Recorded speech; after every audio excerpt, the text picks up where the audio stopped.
Nah, balik ke soal yang bius tadi. Di Alia nanya, halo dok, saya sering lihat video pasien yang dibedah otak dalam keadaan sadar, bahkan diminta main musik atau bernyanyi. Apa tujuannya? Apakah dokter pantau aktivitas otak? Gimana cara supaya pasien nggak ngerasa sakit padahal otaknya lagi dibuka? Apakah semua harus kayak gitu? Ada kondisi tertentu? Ya, jadi itu namanya wake surgery. Lagi hits banget kalau kita nonton film-film apa Grey's Anatomy atau macam-macam lah film yang dari US rata-rata selalu akan berusaha menunjukkan ada wake surgery. Itu adalah operasi yang tujuannya mengoperasi pasien dalam keadaan bangun supaya bisa dimonitor fungsinya.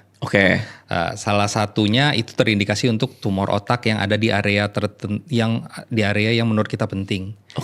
Dan penting menurut pasiennya. Contohnya, kalau buat seorang musisi yang penting adalah misalnya otak sebelah kanannya.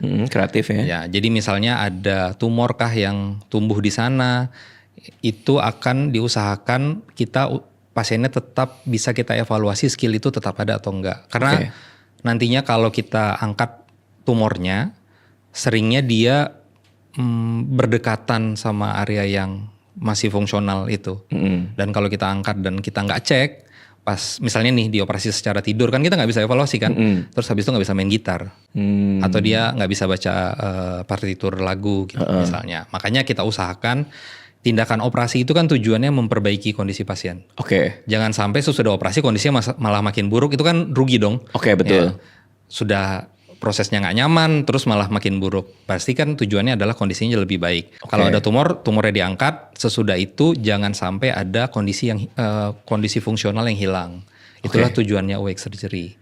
Dan selama proses operasi itu stylenya banyak tuh awake surgery. Ada yang ditidurin dulu, terus di tengah-tengah operasi nanti dibangunkan. Nah, ada juga pasien yang dari awal mulai dari proses tindakan operasinya dia udah dalam keadaan bangun, dipasang pin, terus kulit kepalanya diblok dulu biar nggak ada rasa sakit, terus ya ada proses bornya, terus batok kepalanya kita lepas, selaput otaknya kita buka. Terus sambil diajak ngobrol. Ada satu dokter, itu tim effort, itu nggak bisa dikerjakan sendiri. Di rumah sakit PON kita juga ada tim khusus yang memegang itu. Jadi itu kombinasi antara dokter anestesi, dokter bedah saraf, dokter neurobehavior, terus ada dokter interoperatif monitoring. Itu 2 dokter ini dari bagian neurologi. Jadi kita periksa kelistrikannya gitu. Tapi dok, itu lagi sadar, kita ngerasain kepala dibor dan dibuka batok kepalanya. Rasanya apa, geli-geli atau? Kalau kata gue pernah iseng nanya sama pasiennya kan, rasanya gimana. Jadi menurut dia yang berasa itu cuman bergetar aja waktu